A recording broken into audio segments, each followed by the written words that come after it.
Tehran, congratulations poured in for ultra-conservative Ebrahim Raisi Saturday on winning Iran's presidential election as his rivals conceded even before official results were announced. The other three candidates in the race all congratulated him for his victory, which had been widely expected after a host of heavyweight rivals had been barred from running. "I congratulate the people on their choice," said outgoing moderate President Hassan Rouhani without naming Raisi. "My official congratulations will come later, but we know who got enough votes in this election and who is elected today by the people."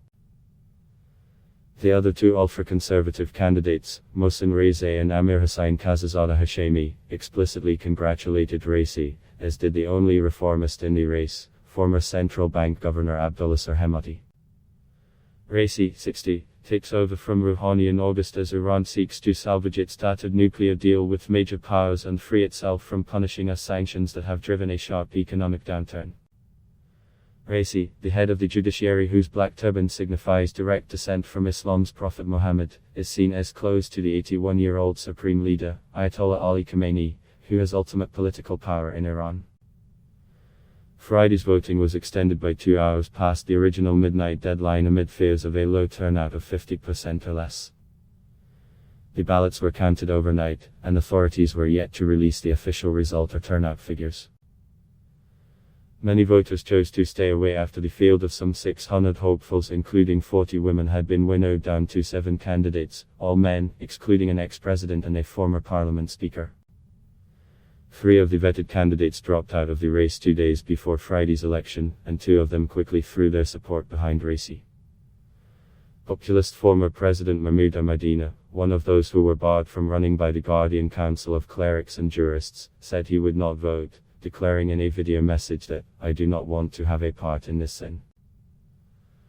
On election day, pictures of often flag-waving voters dominated state TV coverage, but away from the polling stations some voiced anger at what they saw as a stage-managed election aiming to cement ultra-conservative control. "Whether I vote or not, someone has already been elected," scoffed Tehran shopkeeper Saeed Zarai. "They organized the elections for the media."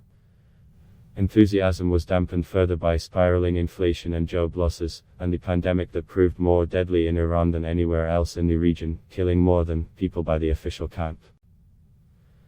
Among those who queued to vote at schools, mosques and community centers, many said they supported Raisi, who has promised to fight corruption, help the poor and build millions of flats for low-income families. A nurse named Sahabian said she backed him for his anti-graft credentials and on hopes he would move the country forward and save the people from economic, cultural and social deprivation.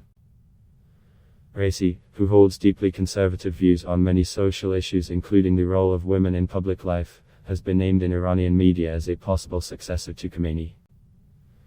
To opposition and human rights groups, his name is linked to the Massachusetts execution of political prisoners in 1988. The US government has sanctioned him over the purge, in which Raisi has denied playing a part. Ultimate power in Iran, since its 1979 revolution toppled the US-backed monarchy, rests with the supreme leader, but the president wields major influence in areas from industrial policy to foreign affairs. Rouhani, 72, leaves office in August after serving the maximum 2 consecutive 4-year terms allowed under the constitution. His landmark achievement was the 2015 deal with world powers under which Iran agreed to limit its nuclear program in return for sanctions relief. But high hopes for greater prosperity were crushed in 2018 when then US President Donald Trump withdrew from the accord and launched a maximum pressure campaign against Iran. While Iran has always denied seeking a nuclear weapon, Trump charged it was still planning to build the bomb and destabilizing the Middle East through proxy groups in Iraq, Lebanon, Syria and Yemen. As old and US sanctions hit Iran, trade dried up and foreign companies bolted.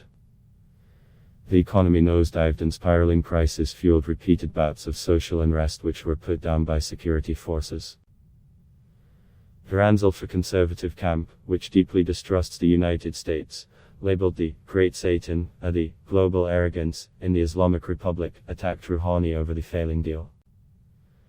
Despite this, there is broad agreement among Iran's senior political figures, including Raisi, that the country must seek an end to the US sanctions in ongoing talks in Vienna aimed at rescuing the nuclear accord. Adblock Test. Why?